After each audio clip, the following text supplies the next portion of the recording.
Awesome. Hi, guys. Good morning to everyone. Um, we will get started now, and we'll just do a. I'll just do a brief introduction of the talk, everything that's going to happen, and then we will, of course, I'll be in conversation with Nitin. Thank you so much for joining. I see a lot of you have joined. And this is going to be a very interactive, conversational webinar. We don't intend to drag it for a very long time. It's a Saturday morning, so thank you so much for showing up on the weekend.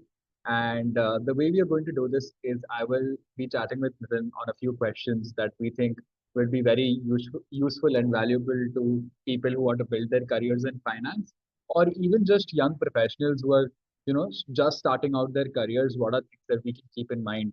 And that's what we will be speaking to Nitin about. uh, and while the talk is happening, if there are any questions that pop up in your mind, uh, do me a favor and just write those questions immediately on the chat box, I and we can't will hear him.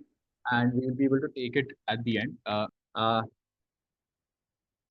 yeah, if you have any doubts or any questions that pop up in your mind while the talk is happening, put them on the chat box, and we will be taking all the questions in the end.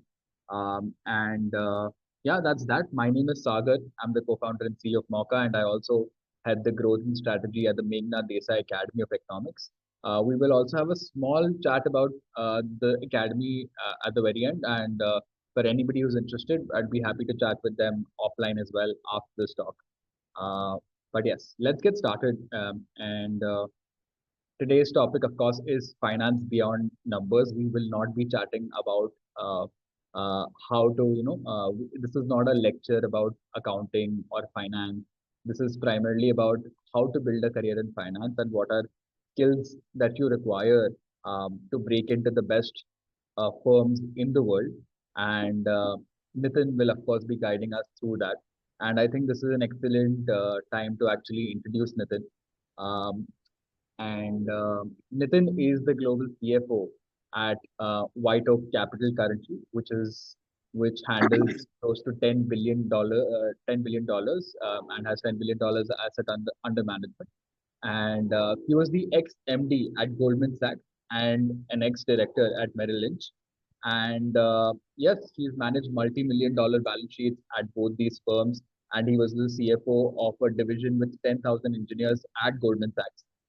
He has close to 30 years of experience in mergers and acquisition, treasury, corporate strategy across global markets. And he was also, fun fact, one of the youngest treasurers at Mahindra Finance, something that he will speak about during our conversation. But Nitin, thank you so much for being here on a Saturday morning. Very happy to have you. And another fun fact before we start, Nitin is also now on the board of advisors at the Meghnad Desai Academy of Economics. So we're very happy to have him. But yes, Nitin, good morning and very warm welcome to you to this webinar. Yeah. So thank you so much, Sagar, for this opportunity. The reason I'm very excited to do this webinar is because my CEO Ashish Somay, I'm a big fan of him. He keeps saying that this generation, which is between 20 and 35, is the luckiest generation because they're going to create a massive wealth in their career. And he's comparing this with Warren Buffett, where he born in 1930s, and then he could do his investment journey in 1960s and 70s and 80s. Now that's where America just started. Correct. So Correct. America's journey started in 1960s, China 1980 and 90. This is India's time. It started after 2014. And the generation which is there in their 20s and 30s are going to create massive wealth for themselves if they do the right thing for themselves. And I truly believe in things. So it's a happy to have you here, and I think that's a great insight, and which is why I think I also want to know a little bit about how you started your journey, and like take us back to the start, like take us to where it all began, and how did you sort of shape your career? Would love to actually know a little bit about that. Sure. No, thanks, Sagar. I think, I was born in Mumbai, in Borivali, and studied in a Gujarati medium. Those days, people used to study in vernacular medium students. Very, very specific, kids, very smart kids will go to English medium because there are very limited English medium schools are there.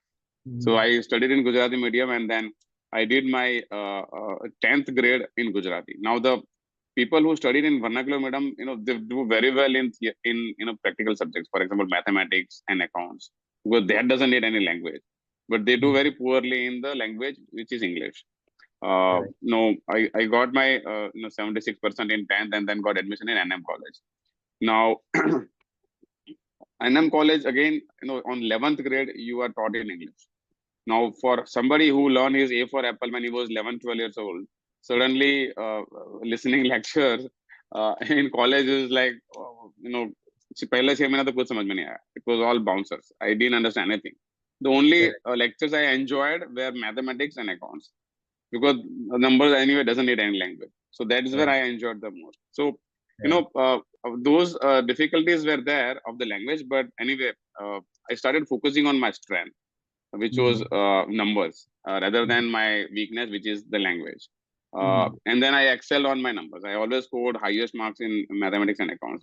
If you take the CA, in my age when I cleared CA in 94, 95, people used to, 90% of 99% of the people used to fail in mathematics and accounts. I scored like, 90% mile in mathematics and accounts, but I scored Wow. 40% in economics and in economics and law. So the average Correct. bad guy, I Yeah. passed, but it's only because of my strength, which was maths and accounts. Correct. And Correct. obviously, that's how I cleared my chartered accountancy. Because one thing I was very sure that if you have some weakness, you Mhm. need to make sure that your strength, Yeah. actually, you work on the strength and take it to Mhm. the next level. So Yeah. much so that you are unbeatable in that area, Yeah. because you have massive weakness on the language side. Correct. I Yeah. mean, the language weakness was so visible to that extent that my manager in Goldman Sachs Mhm. actually kept a tuition teacher for me in the office, Wow. to draft emails and all. So it was so nice of her. But see, Goldman is a great firm, and Yeah. they never look at your weaknesses. They always want to capitalize on your strength, and that's what she Yeah. did actually. She's like, Yeah. your weakness is fine. I'm fine with your communication skill, but I just Yeah. love your number skill. Yeah. The way you And read the numbers is very different. yeah, and it's so refreshing to see because as young professionals, we always, especially people from tier two, tier three cities, have this inferiority complex when they're not able to Exactly. speak in English. Regardless of their technical skills being incredibly strong, they still feel held back because they're scared because of the fact that they don't know English and the fact like firms like Goldman Sachs also actually will focus primarily on technical skills and how strong you are. And of course you were very strong with your technical skills, which is why they were like, I actually don't really care about the communication skills, we can fix that, but we did definitely want to focus on your technical skills, which is very refreshing to see and something that a lot of because I think people in the metro cities like especially Mumbai, Bangalore, Delhi, who have come to gone to good English schools feel like अगर English अच्छे से आ गई so everything is actually sorted, but having a good foundation and depth in technical skills is what will also take you far in your career as well. So I think that's good to know. I also want to know a little bit about the fact that you had told me while we were having a conversation that you started your career slightly late. You started your career, you had your first job at 26, and that is almost like for a younger generation where we are told to start at 21, 22, and start as soon as we can. uh, Tell me a little bit about that, about the fact that you started your career at 26 and you were still able to rise up the ranks so quickly and go up till being the managing director of Goldman Sachs. I would love to know a little bit about that and see how your journey how was there. Yeah, sure. So I passed out my graduation in 19, and as most of the students who still struggle, well, deciding what do I need to do next, and Yeah. I have no guidance. My parents were not very highly educated. They badly did that, and so no guidance in the family. I was the first chartered accountant in my village. Imagine this. So no family background of education. So when at that age you just take whatever comes in your way. So I've started Yeah. working on a project of a windmill, and also simultaneously doing my chartered accountancy. I started doing articleship also. Now, while I was doing articleship, I was also running on this project of windmill electricity production. I lost all my money and all my savings, and I was heavily under debt. I spent like 5 years in that, and it didn't go anywhere. And then I got married in '94, and then I had responsibilities. My first child came in '95, '96, and then I was under more pressure. That I have no job, I'm terribly under debt, I have family to support. Where do I go next? So in those situations, also I had one ability to take risk. I believed in that if you don't take any risk, then you are not moving anywhere. Correct. So I started applying for companies. The first company, which was a paging company. I had I still remember the day I had a fever and I go to that interview, just wearing a normal shirt and pant, and there was a walk-in interview, and I had so many people who were in suits and tie and briefcase, and I was like, oh my god, like I have nothing of that, and I'm 100% not going to get selected here. So I go in my interview. I meet the gentleman. He was a finance director, Dara Mehta, of that company. Now I briefly remember that I have done an audit of a firm where he was a finance director before this company. Oh, So he recognized me. I also recognized him. So this is where I say the people who we work with will create opportunity for you. So he yeah. just asked me that, oh, did you work with this audit firm? It's like, yeah, yeah, yeah. I've seen you there. It's like, oh, great. Okay, and I'm sure he must have seen my work there, whatever happens at that time. But you see, Yeah. when you're doing any work, you do so much, you put 100% effort, like 200% effort, so that people Yeah. who are consuming your work remember you. Yeah. Yeah. Don't make just transactional, just build relationship and connection. Now imagine that connection was built. I didn't know, he didn't know, but that Yeah. interview came in. Correct. I finished the interview and I went home. At 3 o'clock, Yeah. I had fever, so I took medicine. I was sleeping, and at 3 o'clock, his secretary called me. He's like, "Oh, Yeah. Mr. Mehta would like to see you again tomorrow morning." Yeah. So, one thing I always have a habit of with the interviews at 9 o'clock, I would reach 8:30, Yeah. and I'll just prepare myself, just get relaxed, just eat tea or something nearby Correct. restaurant, and then I'll wait there. So Yeah. I reached anyway at 8:30 at Andheri. It was in MITC, where your office is. So Yeah. and then he's like, okay, fine. When can you join? Of course, I had no job, so I was like, Yeah. I can join anytime or whenever you want. He's like, can you join today? I was like, yeah, I can join today. So that's how I started my first job. I mean, Yeah. Yeah. and no discussion of how much he's going to pay. I didn't never ask him how much he's going to pay. I didn't do any Yeah. research of the company. I just took it the thing which came to me. I didn't do a lot Yeah. of analysis. Yeah. I see a lot of people keep doing analysis and analysis and analysis. Until you go into the swimming pool, you will never learn. Yeah. Just Correct. sitting on the fence and just testing the water is going to help you.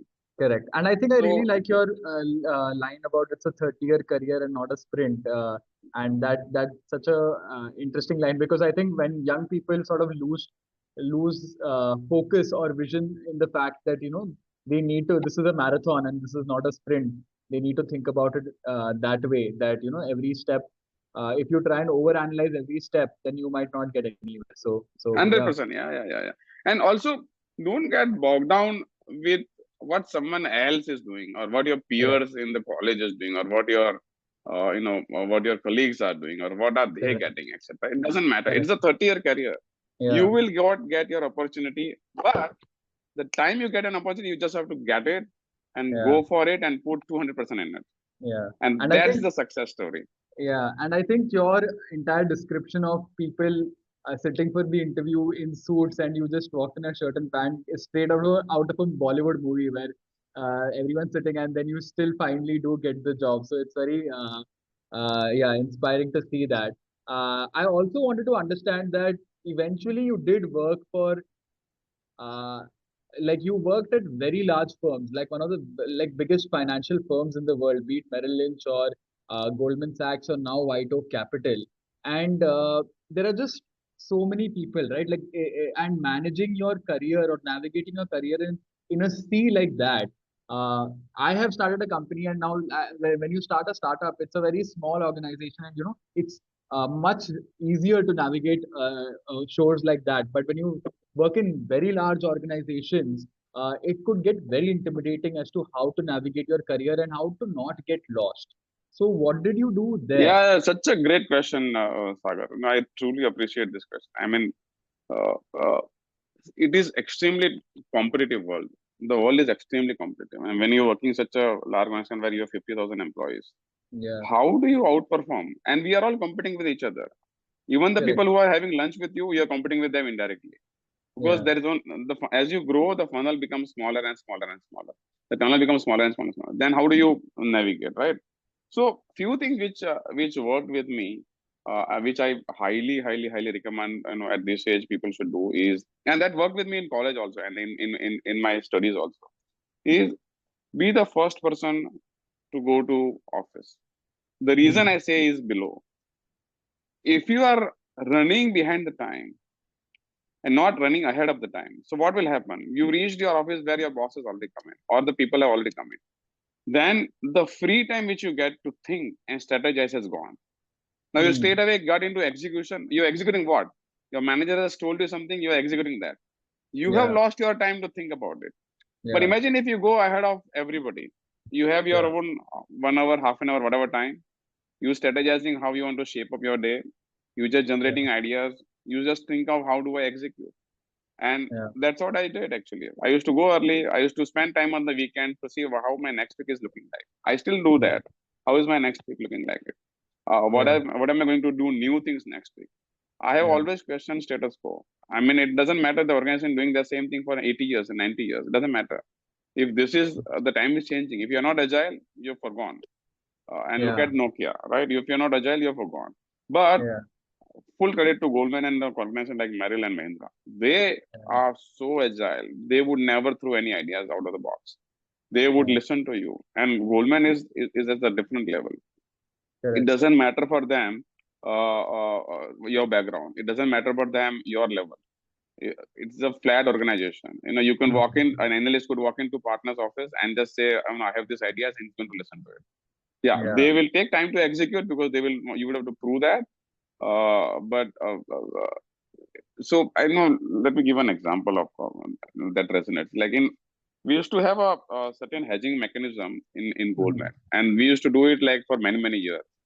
And when I came, I spotted some opportunity. I was like, there is some opportunity to make efficiency out of here. So I had this mm, great idea about doing those things very different. I can't share more details about it for the yeah, confidential reason, but I had this idea about doing something very differently. Now my manager was based out of London, so I shared this idea with him. He's like, uh, "Fine, I'm okay, but let's think about it." And then he sent me to like some 30 MDs to discuss that idea. And I yeah, have gone from door to door, sell that idea to everybody. It took me like yeah, 6 months to convince everyone. yeah, But once I convinced them, the doors were open for me. They was like, go and get it. We are agreeing with mm, your ideas. You can execute it. And then, we made millions of dollars of saving because of that idea. So, mm, and I still, they still remember me for that idea generation. And that's what I call signature disk. I had that signature disk in my pocket, that I was yeah, known for that idea. Now, imagine, if you want to be a special, you need to do a special work. If you want to be a yeah, generalist, you will get general pay. But if you yeah. want to get more than what you deserve, you need to stand out separately. Correct. Yeah, no, I think that's such an excellent way to think about it, because a lot of young professionals, what I have observed is, जितना काम दिया है उतना काम करेंगे, and then once that is done, they clock out and they move away. But I think if you are ambitious and you want to build a career and you want to move up the ranks quickly, it's very important to come up and take initiative, and uh, also not have the assumption that if it's a big organization, things are working well, because you could always find an inefficiency and try and fix that. And once you do that, people will remember you forever, because they'll know that this Absolutely. person is the one who actually fixed that leaking tap, and helped us save money. So That's actually an excellent way to think about it. Nitin, I also want to understand a little bit. This Yeah, slide which is there, it is yeah, actually the perfect slide yeah, where you need to be constantly consistent so that you are remembered. Hunt correct. for opportunity. You have to constantly hunt for opportunity. And don't tell me that opportunities are not there. Yeah, You will find opportunities everywhere. You are in startup, right? What all of yeah, the startups? Finding yeah, new ideas. yeah, Like, if somebody would have told us some years back that you don't need to own a car, and correct. suddenly I am a driver, but you can have a specialized car and driver coming to your doorstep, which is through an app. Would you believe it? Yeah, You know, correct. you always have to hunt for ideas. Yeah, Once your idea is successful, execute and take it to the conclusion. I think that's yeah, the success mantra in any of this organization. yeah, yeah. Hunt for a mocha. Hunt for a And mocha. Yes. I also want to understand a little bit about now you've spent 30 years in finance, Nitin. So I want to understand, like, if a young professional had to plan their career strategy, had to think long term, had to think, so how would they sort of go about doing that? How would you plan your long term career strategy? Do you have any tips on that? Yeah, I mean, the most important thing is anyway working hard. Now, Yeah, I still remember that there are many days I didn't go home, and yeah. in Mahindra, I had my boss has like a huge table. Mm, So, and I've kept a pillow there where I would just take a mm, nap for 2 hours because there was some global market which I need to focus because the next day the Lily is launching. I need yeah, to be away for that market. yeah, And then next day morning when I'm launching the deal, I just want to make sure that the price hasn't moved. yeah, And that's why I would keep awake for almost the entire night. Once the deal is launched, I would go home yeah, the next day when everyone is coming in the office. I'm going home. yeah, Uh, so and I was married, and full credit to my wife that there are many days like this where I didn't go home correct. actually. Uh, Yeah, uh, and that's the hard work. Like yeah, um, I don't think I've watched watch ever in my career. It's just right. that suddenly you realize, Very oh, well. it's like time to go home. Okay, I'm hungry, so Yeah, let's go home. Now, I'm not correct. saying everybody need to do that, but if you Yeah, need to stand out and do differently because you have a lot of weaknesses, how do you cover those weaknesses? correct, Uh, correct. so that's the most important point. Working hard. The Yeah, second most important thing is taking risk and this 80-20 rule. I always yeah, focus on 80-20 rule. Means people just think of doing everything very perfectly. Now, yeah, what happens when if you're a perfectionist, you lose time, you lose yeah, opportunity, and then you lose the ability to move forward. I correct. mean, my daughter keep telling me that dad, you take too much fast decision and then end up making wrong decision. It's like fine, as long as that decision is just 20% of my career, of my Yeah, decision. If it is wrong, it's fine. As long as I'm doing 80% right thing, it's fine. yeah, yeah. And I think decision making is a muscle. You have to keep making decisions and keep taking risks. Otherwise, you become so risk averse. And if you become risk averse early in your career, then it's a recipe for a very Yeah. ordinary career ahead. Actually, I always say not taking risk is the biggest risk, Yeah, correct. Yeah, right? I mean, if you yeah, don't take chances, then you are not going yeah, to do anything. yeah, correct, अब swimming करने के लिए उतरोगे और तुम jump ही नहीं करोगे तो फिर कैसे चलेगा? How will correct, you learn correct. swimming? Correct. And I really like this aspect of multidisciplinary knowledge as well, where with finance, you need depth in something like either a field like engineering, or now that AI is coming in and disrupting so many industries. Having a very in-depth knowledge about finance along with, say, emerging technologies can always also be super helpful. So I really like the fact that, Absolutely. yeah, No, you truly covered that. In fact, yeah, uh, I remember in one of the time in Goldman, I got a new job internally where mhm, I have to learn S-base. S-base is a advanced version of Excel.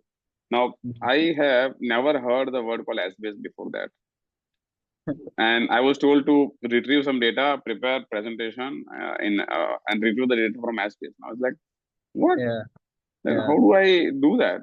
yeah, Uh, First of all, I've never heard this S-base. So somebody gave me a link that this is X-base and you have access to this, and then you just retrieve the data and then just go with it. I yeah, have no idea, and I almost cried that night. It's like, how will I face this next day?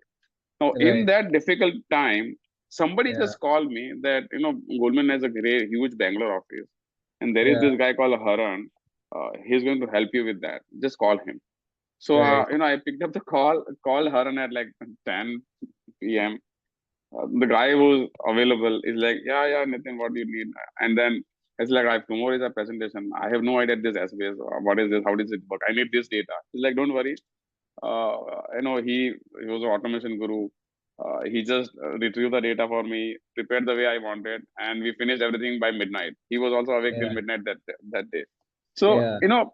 I had that weakness, Yeah. okay, which I need to find somebody else to cover me. Yeah. Now, Yeah. here, this generation doing finance, and then if they have a added data science knowledge or added engineering knowledge or added automation knowledge or anything added, will help them a big way, moving fast, as compared Yeah. to what I struggle. Correct. And I think it would also, speaking to your previous point about hunting for opportunities, if you have the right skill sets or the right technologies to actually use, hunting for opportunities or Becomes generating easy, ideas become much easier because much you're able to easier. find Yeah, those inefficiencies and fix those. And from what I've understood is like the older generation will always move slowly towards all of this. So if you're young and you're able to capitalize on that, that's the best thing you can do as a young professional for yourself as well. So that is absolutely. that is actually a great point. And yeah, I also want you to speak about how do you sort of uh, like how do you sort of be the most how do you stand out in a crowd, like especially with so many people around, like young professionals are starting their career, all of them are starting at the same have the same starting point. So how do you move up and convince Goldman to make you the managing director of their firm? How do you get people to Create actually your move up there? signature dish. Very simple. Create your signature dish. The Hmm. signature dish which no one has made it, and people remember you for that. Right. I mean, and I can give you tons and tons and tons of examples that, I have worked on those strategies which nobody has ever worked. I spotted those opportunities, spent so much time on executing that opportunity, and then created my own signature dish. And we Yeah. all do that. Like Uber has created their own signature dish called Uber. Amazon Yeah. has created their own, shopping dish called Amazon. I mean, Yeah. if you want to stand out differently, you just create your own signature dish. You just have to make sure that you, of course, everybody has to do a routine job. And that's why I say you be the first one to come in and go the last one. The reason I Yeah. say that is because if you want to create your signature dish, and in this AI world, you need to do analytics to create your Yeah. signature dish. Now, on a day-to-day job, you have no time to do that analysis. So you Correct. come in little early or spend time on the weekend, strategize Hmm. yourself, think about the opportunity. Once you spotted the opportunity, you need to execute. You need that time. Now Yeah. you have your day job also, which, Yeah. I tell you, if I was executing something on my signature days, my day Hmm. job only will start at 5 p.m. because the Yeah. entire day I have spent on just creating my signature days, just working Yeah. on my own ideas and executing them. And then Yeah. the day starts only at after 5 p.m. and where I have to finish my routine job also. I mean, Yeah. there is no escape from the routine and day-to-day job for which you are hired. But Yeah. then routine job just get paid routine job, just get routine pay. If you want to Yeah. excel, if you want to differentiate yourself, then you have to just create Correct. your identity. You have to just create you have to spot opportunity. You have to Yeah. execute that. You have Yeah. to take some chances. You could go Yeah. wrong. That's fine. Follow those 80-20 rules. But you have to work hard. There is no escape from working hard. There's no Yeah. escape. Yeah. No, I think, and like what I'm also able to take away from this is when you're young, you're able to optimize for working hard when your only priority is actually building up your career or to ensure that this is what uh, I want to get my affairs into order when it comes to building a career. So you can work the long hours, you can do things, and only when if you want to. Like it's not something that we are forcing upon anybody. Like nobody forced you to stay in the office, be the first one to come, last one to go. You did that because you wanted to move up very quickly in your career. And that is, I think, the whole voluntary aspect of it is what helped you stand out as well. It was not a boss telling you to stay back. It was just you saying that I actually want to hunt for opportunities or generate new ideas, which is why I'm going to stay Yeah, here yeah. and keep Nobody's it up. going to tell you that. Of course, Yeah, nobody's going to tell you that. It's just that how much you are hungry for that. It correct. depends on you, and also reliable and consistent. Like I see some people get excited and then do a lot of work and but then don't finish it. Correct. Correct. and that's a Yeah. lost opportunity. Yeah. So you just Yeah. have to be reliable and consistent. And also, most important thing is mentoring and networking. Yeah. Listen, this is such an important thing that Yeah. I keep saying that the people whom you worked with will create Yeah. opportunity for you. So Correct. networking is extremely important in your career. You Yeah. need to keep meeting new people so that you get new Yeah. ideas. You just have to Yeah. talk to them. Say, okay, what are they doing? What are Yeah. they running their organization? Or anything specific they are doing it in their company. Yeah. And so networking is very important. Mentoring, mentoring uh, how do I say, checking whether you're doing the right thing. How will you Correct. verify that? Now, Correct. Yeah. obviously, your boss has a vested interest in you, Yeah. that he wants you to execute what he is doing, right? Yeah. But Yeah. a mentor has no selfish interest. Yeah. He is just doing just out of love and affection with you. Correct. So he's going to Correct. give you real examples and real advice to you. Now, I Yeah. have an entire mentoring board Yeah. where I take their advice very seriously. I talk to all of them separately, and then Mhm. I take their advice, and then I conclude, and then I go back to them, and they say, "This is what I Yeah. concluded." Yeah. No, So that that's that very important. yeah, that's important, and that also speaks to.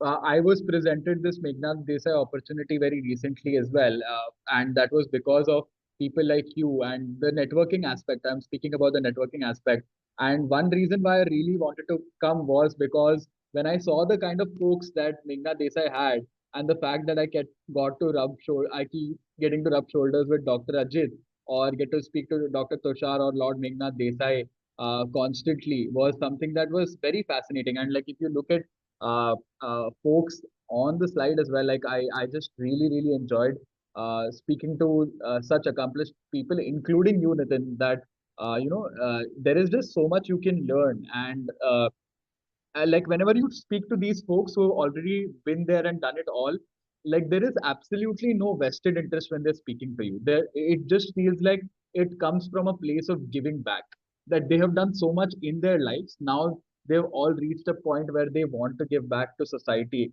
and want to give back to the younger generation, and which is what really attracted me to this opportunity as well, to be able to work with such distinguished folks. And that'll bring me to my last question to you for this webinar, Nitin. And also, then I will want to open it up for the participants here, or the people who are a part of this webinar.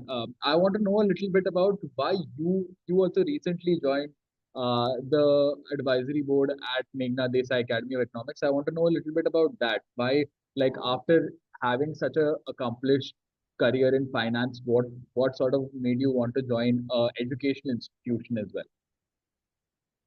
Yeah, I mean, isn't this slide answers that question? Look at the people who are there on this slide. Like, who do you not want to associate with them? I mean, it's a great people and great advisory board, and then great motive and great intentions behind. They want to give it back to the society. So Yeah. in my case, Tushar and I both have worked in Goldman together. I have Right. been thoroughly impressed by him. So in December, I was in London, and then I met him.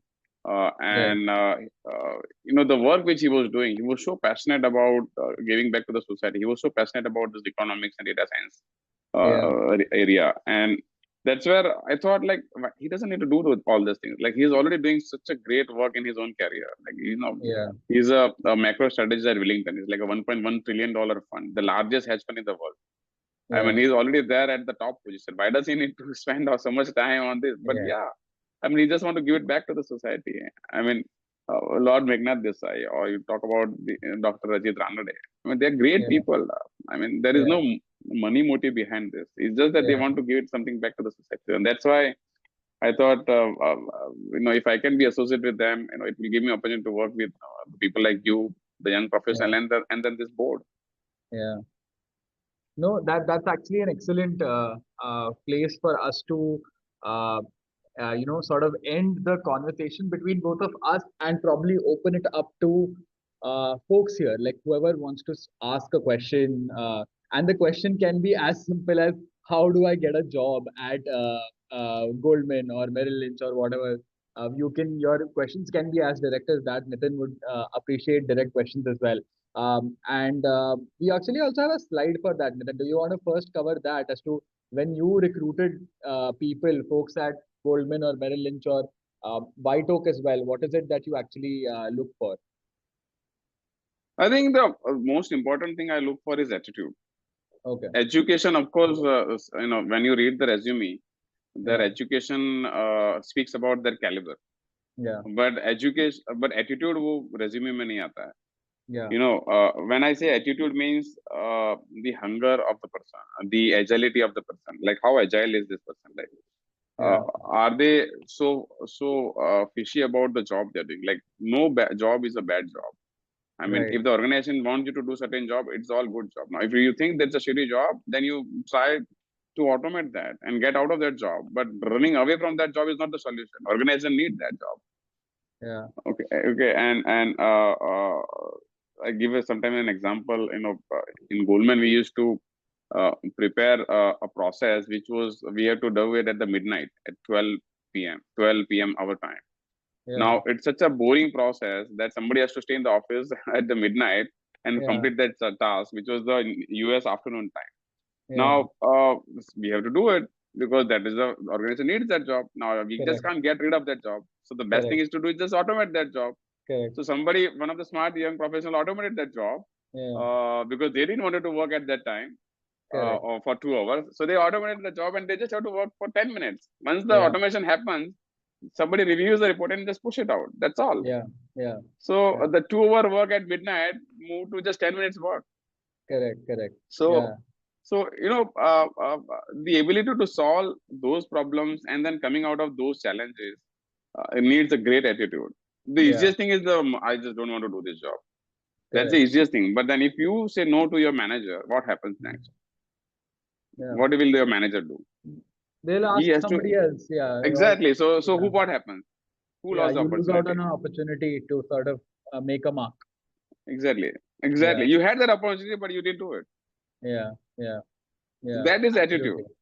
That is Yeah. attitude. Yeah. Doesn't matter how difficult the job is. As long as you have right attitude, you will find the solution. Correct. No, I But the agree with it. easiest thing is to do is just not to do anything. Yeah. No. Correct. Correct. Yeah. I think uh, that's a great way to look at it. And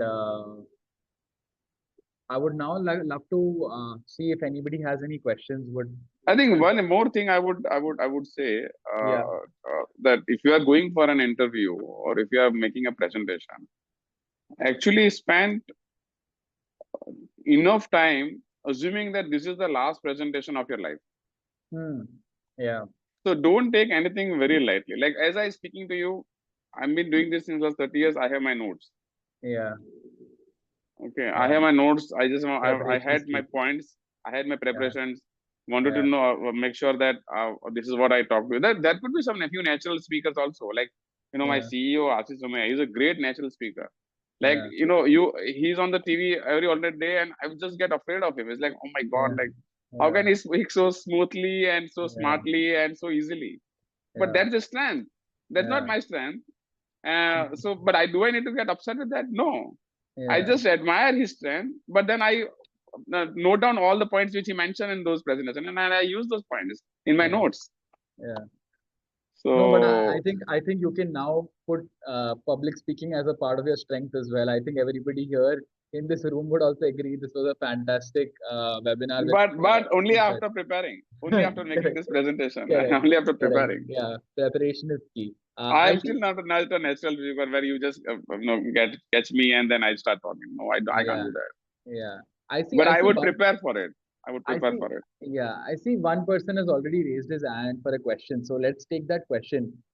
Aditya, you can either unmute yourself and ask the question, or I don't know if you've dropped the question already. Yeah. Yeah, So hi sir. go ahead. It Yeah, was an yeah. amazing session, and I learned a lot about your life and the insights that you gave.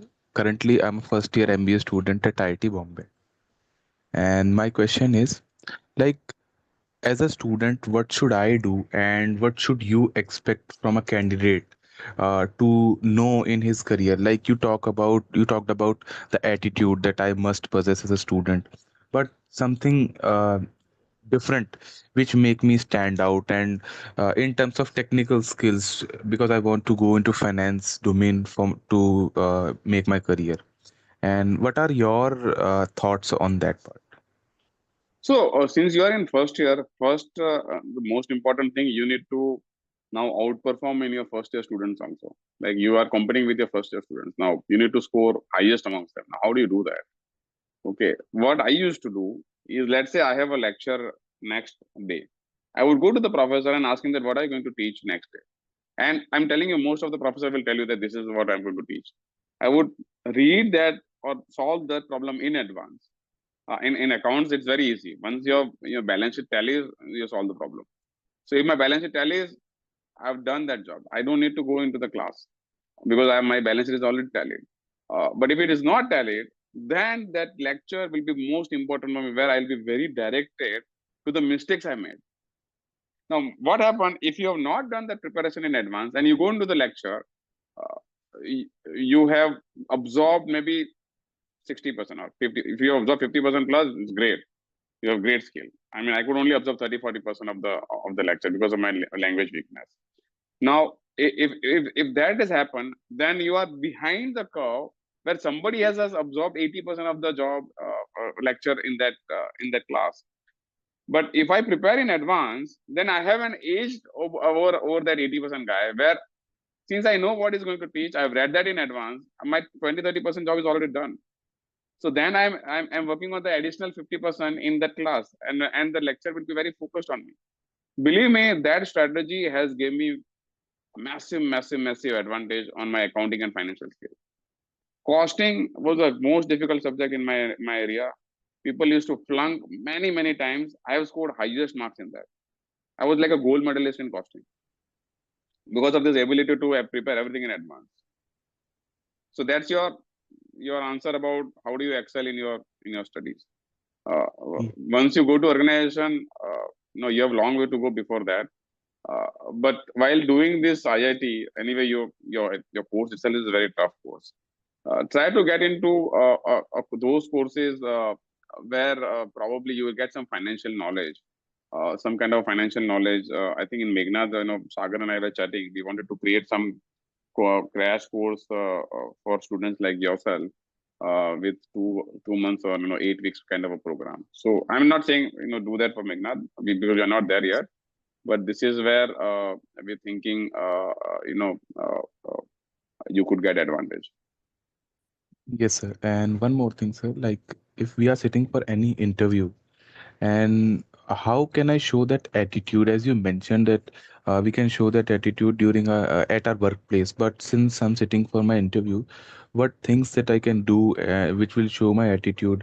Is it like should I show my attitude of learning and growing as an individual, where I'll be taking tasks that will give me huge learning opportunities, and I'm willing to take them, or anything else within? Brilliant question. No, I get that. Brilliant question. Sorry to interrupt you, but it's a great question. I'll try and answer that. So first of all, if you are interviewing with a company, you need to spend enough time knowing about that company. Through you have a lot of data on internet. Get in-depth knowledge about what the company's products are, what are their financials now. If you don't understand the financials, get experts with you and tell him to explain the financials. Find out what are the issues the company is facing from whatever possibly available data on the internet. Find out about the faculty who's going to take your interview. Get their background, get their knowledge. Now, once you have those information, you're almost prepared for the interview. Now, in the interview, what has worked very well with me is always give an example of what you've done and give one or two example which actually you worked in your past job or your past assignment or your past project where you have stand out and you solve that problem. Okay, give that real time examples to them that this problem was thrown to me. I could analyze this way, I could solve, and that has resulted into this kind of an output.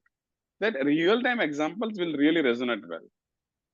And just be very frank and open. Let's say there are questions that you don't understand, then you can answer that. Okay, I haven't gone into details about this, but this is a great question. Is it okay if I come back to you on an email? Yes, rather sir, than sure. just bluffing something which you don't know. Just don't do that. Yes, sir, That's all. yes. Just be very honest, genuine, but work hard for that interview. Imagine Yes. this is the last interview in your life, and your life is going to finish if you fail in this interview. Prepare like that. Yes, sir, I totally agree. Great. I see Rucha's hand risen as well. So, Rucha, you can come off and ask a question, and then we can go to the chat. Yeah, go ahead. Hello, sir. I'm Rucha from MDA. Thank you for such an insightful lecture. So, I had a question. Since artificial intelligence is replacing human labor these days, also like in the finance industry, so how do I give my work a personalized touch or like groom myself in such a way that AI can't do it? Listen, every whenever new technology comes, that people get worried that is the job is going to go away. Like internet came, then the post offices got shut down. Okay, I'm just giving one example. Any new development happens. Uber came, the people thought that the car business will shut down now. People will not buy car now. That never happened. But in fact, the business grows much faster, and the economy grows much faster because of all this evaluation. So I don't believe personally that AI is going to replace a human touch. Having said that, the way you could use AI to your advantages, uh, you need to analyze the problems by using AI, but then put your own intelligence touch to that problem. Now, AI is not going to solve everything, right? But ultimately, how you present that in your presentation will going to give you a head start against others. Use AI to your strength rather than afraid of that. That's the only answer I can give. Now, AI even exists today. If I have to go to Andheri office, I'm going to check on Google Map and just say which route is faster. Isn't that is an AI?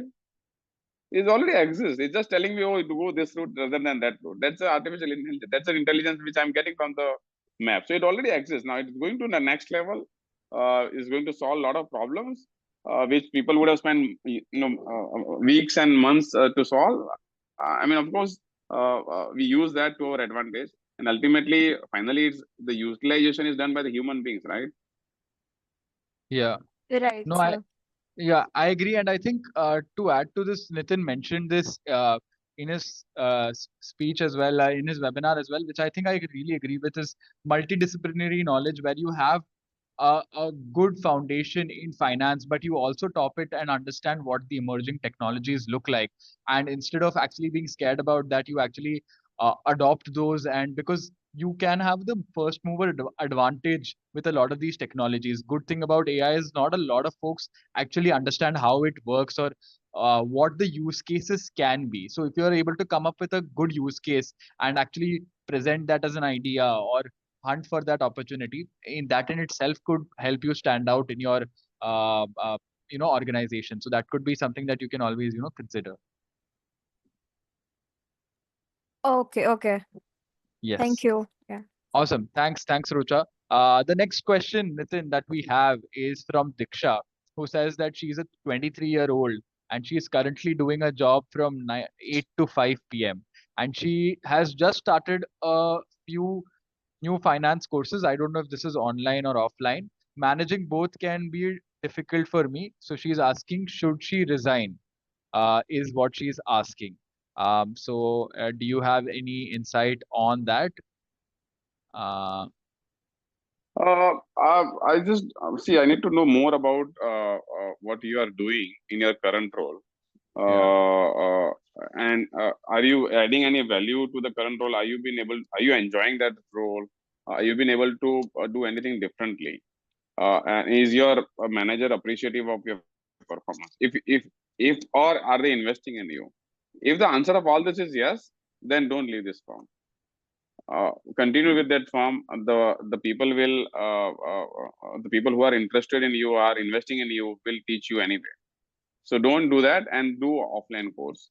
But if you think that this is not what something you want to do a further studies, you think that is going to excel your career, then do that. I will never say no to further studies, because studies is important at every stage. But if your current job is what you wanted to do, is what you're liking, is the people investing in you right way, you enjoying it, you're making a difference to the organization, don't leave it. Great. Diksha, I hope that answers your question. If you have a follow-up question, you can put it on the chat. And Diksha, if you're also considering, finance and a future in finance, you should definitely check out Meghnad Desai's course on data science and finance. We have folks who have gone on to do really well after it. We actually had Goldman Sachs come in this year to recruit. We also have JP Morgan, Deloitte, all of these top financial firms coming to Meghnad Desai. So definitely do check that out. Now, moving on to the next question. Naman says, thank you for arranging this session. It's inspiring to see someone from a Gujarati medium background now leading a top capital management firm. Finding a mentor is tough. I have been searching one to guide me on the right path. How do I go about it? Before Nitin can answer, I would also still again shamelessly plug Meghnad Desai, and I'd say that all students get one mentor that they can go to, and those come from the slide that I'd shown. And Nitin will also definitely be a mentor who you can speak to. But that's about Meghnad Desai. Now I'll let Nitin answer this question separately as well. No, it's a very good question, and difficult one also at this age, difficult to get a mentor where you haven't started your career or you still just started your career, and then how do you ask someone to spend time with you? But believe me, in any organization, you don't get mentor immediately until you ask someone and then you start working with them, and then maybe he's not the guy you're looking for, or he may not have time. Then just move on, and then just move on, and just move on. It's a constant hunt. Finally, you will get the right guy. And I've always seen that the people whom you work with will create opportunity for you as long as you are very vocal about your performance and what you're doing with them. People are also looking for smart people. Believe me, it's not always you looking for the smart mentor. Mentors are also looking for smart mentee because they also get satisfaction if they enhance anybody's career. So it's a constant hunt, and you will be very lucky to get the right mentor. But there is no easy solution to this. You just have to constantly do it and hunt for it. You will finally find someone whom you are more related. But again, don't wait for perfection. ये हर चीज में perfect है, then only I'll go to him. Follow 80-20 rule. Yeah, and I think mentors can also keep changing as your stage of career grows. Like you could have one mentor at a certain point. Like it's like a cricket coach, right? Like Virat Kohli's childhood coach is not the same coach that he's going to today. So you can have different coaches and Correct. different people to guide you throughout your career, and you need to definitely look at it that way. And I think another thing is finding a coach that is not transactional and doesn't have a vested interest, where it's not they don't feel, where it doesn't feel like a very transactional conversation, is also very important. Those are mentorships which turn out to be the best, where they only have your interest and nothing else. That is something that you should definitely look out for. I think it's important that I hope that answers your question, Naman. Please do put it on the chat box if you have a follow-up question. Now we have one question from Jay, who says, in your experience of hiring and leading global teams, what kind of educational training differentiates candidates who succeed in top finance roles? So his question is, in your experience of hiring and leading global teams, what kind of educational training differentiates candidates who succeed in the top finance roles? Listen, if you are from a top college or top university, and you scored the best, I mean, you already won 80%, 90% of the battle. Then your CV is shortlisted. Because otherwise, if you have scored 50% and from some college which nobody has heard, or you're not going to get selected even for interview. So it's important that you do well in your academics. Academics is important, and then once you get the opportunity, how you present into the meeting is important.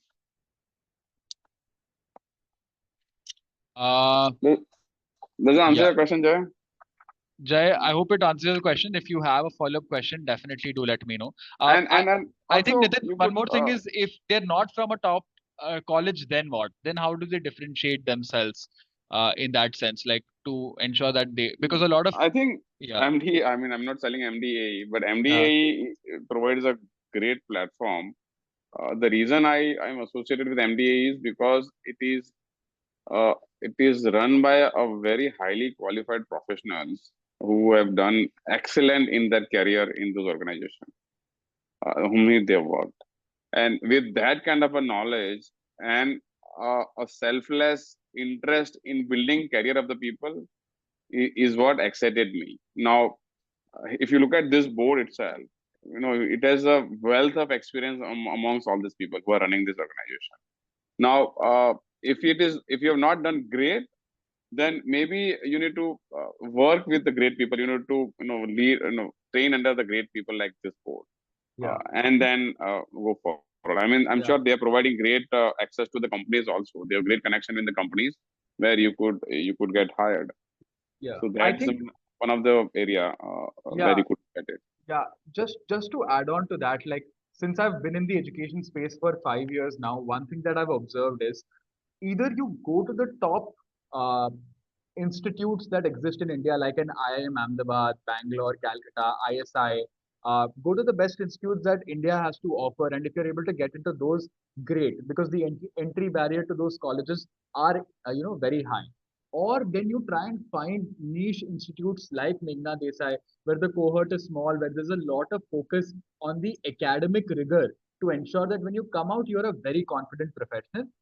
But what I don't recommend students to do is go into the murky middle, where you go to a college just to get a degree without actually picking up skills or actually understanding what goes behind those topics. So it's very important that we find either you go to the top or then you find top class institutions like Meghnad Desai, where you have folks like these running the show as well.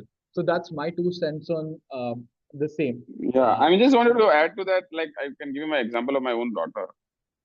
The younger daughter, when we were in Bangalore, she used to study in TISB. TISB is the world's best college, okay, the international college. Then when we relocated to Mumbai, we could go to a lot of great international school, but we selected the one which has the least number of students. I was hmm, very clear that I want my daughter to get a specialized attention. So the yeah, school which she's gone, they only have 20 students. yeah, Now imagine a class of students where you have only 20 students. The teacher will know strength and weakness of every student. yeah, And if you are a class of 40, 45, or 50 or 60 students, I mean, teacher is not going to remember even your name. So I was very clear that I want my students, my daughter to go into a college where she get personalized training from the teachers. She get personal attention from the teacher. yeah, I mean, that's yeah. how No, I also think. no, I completely agree. I completely agree. Another question that we I mean, have, doing an MBA with a college which has like hundreds of students.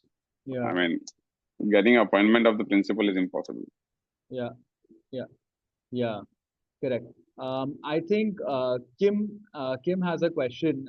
She says that for someone who struggles with math, what's your best way to turn numbers from a challenge into a strength? For someone who struggles at math, what's the best way to turn your numbers from a challenge into a strength? I mean, listen, if your maths is your weakness, then there must be some strength you will have. So focus on the strength. Don't focus on weakness. While you need to still work on your weakness to the extent possible, but just don't die for it so that you lose sight on your strength. It is important to identify what are your strengths. Important to know weaknesses, but you just don't need to cry about it. You could just if you are, let's say, 40% in those weaknesses versus 90% of some strength, then those 40% you can just make it to 50, 60 by doing this additional add-on courses about mathematics, just learning the application, etc., taking help of your tutors to, or doing some side course. But I wouldn't worry too much about it. Yeah. Okay, It great. is not Awesome. it is not bad to have those weaknesses. It's okay to have those weaknesses. Yeah, great. Another question we have from Neeraj is, hi sir, I'm a career professional having around 7 years of experience in finance domain through working in banking and credit rating domain. How can I shift in my career where I can have some challenging role? 7 years of experience in finance, working in banking and credit rating domains. How can I shift my career where I can have some challenging role for a mid-career professional who has been in the industry for 7 years now? So one is, if you are working in the same organization for 7 years, you must have built enough credibility in the organization. Okay, so then try to do an internal mobility within the organization. First, you try that. I'm sure you would have worked in your 7 years with a lot of professionals, which you would have built credibility. Go to them, ask for help. That no, I need more challenging role. Try your best within the organization to try and get whatever you're looking for. But if that doesn't work out, then I wouldn't, mind looking external opportunity also. But I would first try out in my own organization. Maybe if you want to do further studies, not a bad idea. I mean, I did my CA at 25, 26, and then I did my ICFAI course at 33. I did that course online and offline, mixture of that. It doesn't harm to do a further studies also. Yeah. Okay, great. We have one more question from. This is a fun question. This is from Anirudh. What are your favorite ways to de-stress after long working hours? Watching movies. Okay. What is the I last love movie you watching. watched? I don't even remember. I watched so many movies. But Chava was the last movie I watched. Oh, nice. Now Nice. I'm watching this serial called Dabba something Oh, on Dabba Netflix. Cartel. Dabba Cartel. Yeah, Dabba Dabba Cartel. Cartel Yeah, is yeah. the new one. So I Correct. de-stress myself by watching movies Oh, and watching nice. these serials. Nice. Good to know you don't have to give up movies or Netflix to actually have a successful career. That's actually No, good I to have know. actually I download a lot of stuff because I travel a lot. I download Yeah. and then watch in the flight, etc. Nice. Nice. Okay. We have another question from someone who says, thank you for this insightful session. I am a CFA level 3 candidate awaiting my results and have worked previously for 1.5 years. I am looking for a role in public markets. Should I wait for my level 3 results or should I start applying?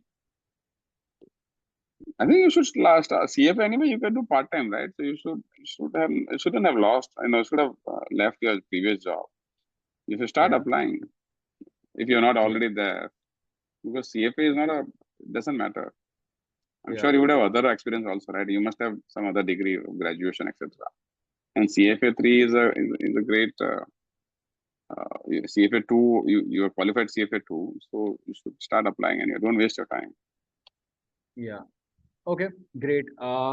Just one more question. I think this is our final question for the day. Just following up to my question, not everyone can get into the best institutions due to various reasons. How would you get shortlisted or differentiate yourself if you're not from such an institution? If you're not from a very good institution, how do you differentiate yourself? So, listen, not every organization goes to the best institute, actually.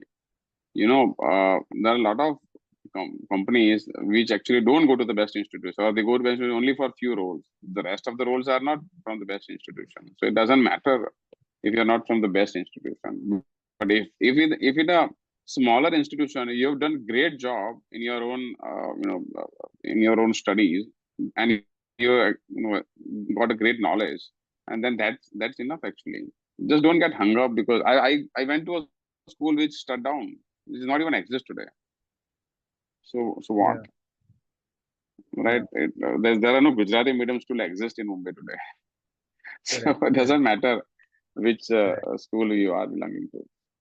Correct. As long as you have done well in that school. Yeah, I agree.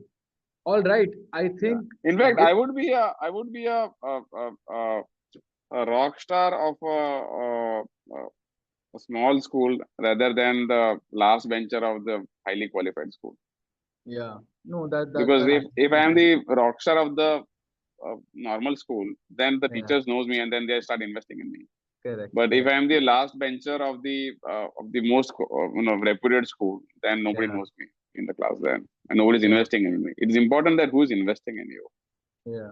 Correct. Your faculty, your course, the people who you work with, they need to invest in you. Even in Correct. companies, this is true for the companies you work with. You work for a multinational company where you are, one of the employees, nobody's invested in you. I would rather work for a smaller company, Right. and will make sure that people are investing in me. Yeah. Same No. logic applies there. Yeah. Yeah. I completely agree. Uh, yeah. I think with that we can conclude. Unless there is some other question. Yeah. Great. Um, all right. Thank you so much, Nitin, for joining us today on a weekend and doing this No, session. pleasure is mine. And I was Yeah, very glad to see so many questions. Generally, yeah, people don't ask questions. yeah. No, no. But I was, it I means they think were we are. listening. Yeah. It No, means they no. were listening. I think because we had a celebrity today speaking, which is you, which is why everyone had so many questions to ask. But thank you so much for joining in, and also thank you so much for being a part of associating yourself with Meghnad Desai Academy of Economics. I think having stalwarts like you from the industry really helps us move into a bigger direction. This year we are, planning to do many more exciting things, and it's very, nice to have you help us with all of that and to see you interact with the students of the current academy as well. I've seen you do that a lot and taking personal interest in their growth. Yeah, Uh, we got few great students this year. That's yeah, why yeah, it's not that I've done any favor by recommending them to Goldman and other companies. yeah, It's just that they were great actually. yeah, yeah, Because finding the best talent is the biggest challenge the organizations are facing these days. correct, So, correct. you and Meghnad Desai guys are doing a great job of making sure that you're giving the right mixture of students to the companies whom you Correct. are working with. It's Yeah, very difficult to get the talent these days. yeah.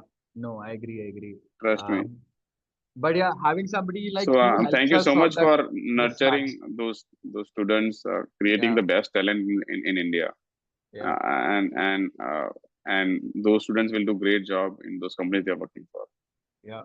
Yeah, happy to have you here. And for the ones who are joining in, I think Omkar has already put our website. You can definitely go check us out. Our admissions are rolling for this year, and this year we have folks like Nitin who have joined in the advisory board.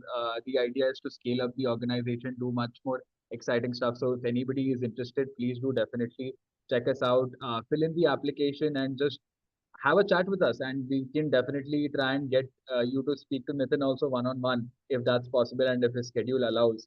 Whoever is interested would Yeah, be sure, happy no to problem. arrange that as well, or arrange a session with any of the stalwarts that you saw in on our page. Would be happy to do that, and because they're always eager to speak to the younger generation, so would be happy to have that arranged. But thank you so much everyone for joining in. It was a pleasure hosting this session, and I will see you in a next session that we'll definitely be hosting with one of these stalwarts. So stay tuned for that. Thank you so much, and we will see you soon. Thank you. Thank you, Nitin. Thank you so much. Thank you. Thank you, guys.